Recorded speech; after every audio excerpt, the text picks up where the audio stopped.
The spirit of the Cold War was alive and well at this weekend's Tory Spring Conference. This was party co-chair Oliver Dowden.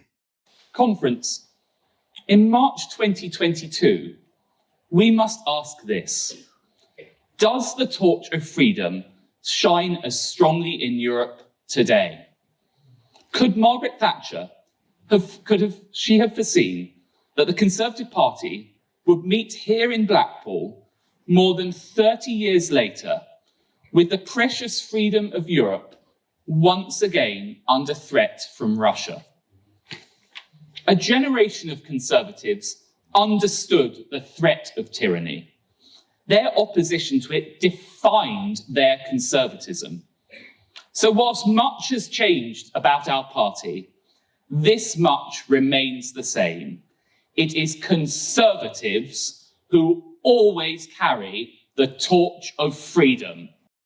Now, the idea that Conservatives carry the torch of freedom is just a joke, an offensive joke. We've already spoken on this show about Boris Johnson's hypocrisy in sanctioning Russia while he supplies literal arms to Saudi Arabia. But as Dowden invoked Margaret Thatcher, let's look at some recent history. This is Margaret Thatcher with one of her closest allies when she was Prime Minister, General Pinochet. Now, Pinochet was not a lover of freedom. In fact, he came to power as Chile's dictator by leading a military coup against a democratically elected government, that of Salvador Allende. And this was not a bloodless coup. In fact, it was incredibly brutal. An article in The New Yorker explains what happened immediately after Pinochet took power. Pinochet's soldiers rounded up thousands in the capital's sports stadiums, and then and there, suspects were marched into the locker rooms and corridors and tortured and shot dead. Hundreds died in such a fashion. One was the revered Chilean singer Victor Jara, who was beaten, his hands and ribs broken, and then machine-gunned, his body dumped like trash on a back street of the capital. Britain regarded Pinochet's killing spree as unseemly and sanctioned his regime by refusing to supply it with weapons. That is, until Margaret Thatcher became Prime Minister. In 1980, the year after Thatcher took office, she lifted the arms embargo against Pinochet. He was soon buying armaments from the United Kingdom. Pinochet would remain leader of Chile until 1990, and during the latter years of his rule, he would visit Margaret Thatcher every year. Pinochet would bring his family to Britain to enjoy fine meals and whiskey with the Thatchers, and the close friendship would continue after both had left office. In 1998, Pinochet would end up on house arrest in Britain. That was on the order of a Spanish judge for human rights abuses. The New Yorker write, during Pinochet's prolonged quasi-detention thereafter in a comfortable home in the London suburb of Virginia Water, Thatcher showed her solidarity by visiting him. There and in front of the television cameras, she expressed her sense of Britain's debt to his regime. I know how much we owe to you for your help during the Falklands campaign. And she also said, get this, it was you who brought democracy to Chile.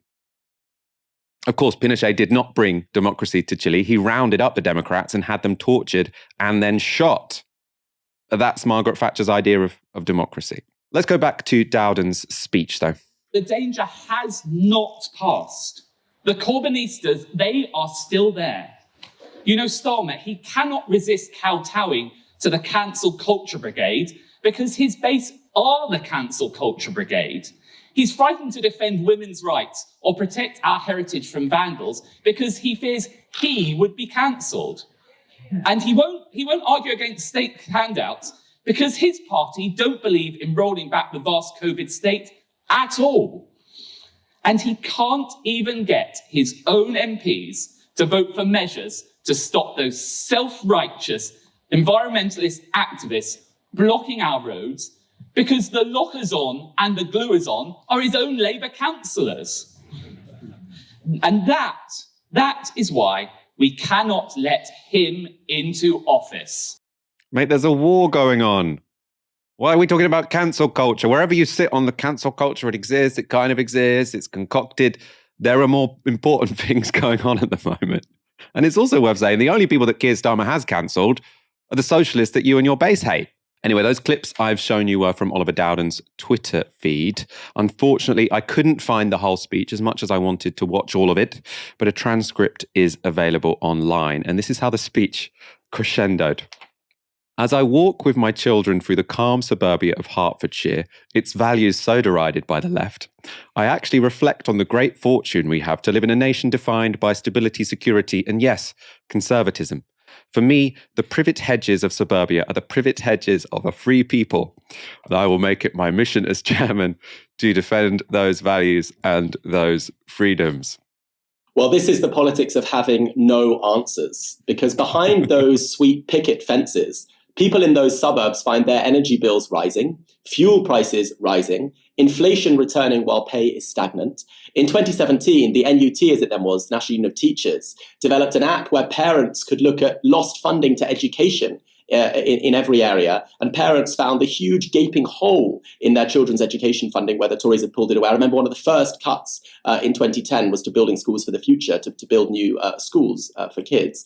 We now have yearly winter crises in the NHS, which when I was growing up not so long ago, I was told were a thing of the past. This country's creaking at the seams, and we don't talk about it enough. We have foreign journalists. The New York Times does big investigations into how British society is falling apart in the face of cuts which have devastated communities, and we've just stopped talking about it. Instead, we have this politics of cheap distraction. It has its origins, of course, in Nixon's Southern strategy in the United States to get working class people to worry about guns and God and embryos in order to vote against their class interests. And the Tories are trying the same thing here. But it's particularly macabre to see the sorts of rhetoric that accompany this. He talks about rolling back the vast COVID state at a moment when people need more help, not less, to deal with rising prices. And when the Chancellor claims he's going to offer more help and then offers tiny crumbs because he has to deal with just this kind of ideological rubbish from people who have a commitment to small state politics, which doesn't mean they want to shrink the state that polices us and that imprisons migrants. It doesn't mean they want to shrink any of the repressive arms of the state. It doesn't mean they want to shrink the military. It only means they want to shrink those bits of the state that might help people when they face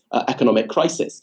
So instead of a politics of solutions, we have a politics that tries to incite fear, to recruit constituencies to the politics of order and hierarchy against the politics of freedom. We hear derogatory remarks about heritage needing to be protected from vandals. Those vandals are people who want us to be aware of the colonial history of our country because we believe, that everyone should live in freedom. No one should labor on plantations in order to build vast homes for a few. And it's because we believe that, it's because we support campaigns for Black Lives Matter, that we also believe that no one in the present should suffer with rising heating and food bills and worry about how they're going to feed their children and keep their children warm at the same time. He talks, this Tory minister, about self-righteous activists on our roads. He means insulate Britain. People who went onto the roads precisely to demand that our homes should be insulated so that we would be protected from rising heating bills and also help to save the planet. So this is the politics that almost resolutely, almost proudly, almost with pride and delight tells us that it has no answers and only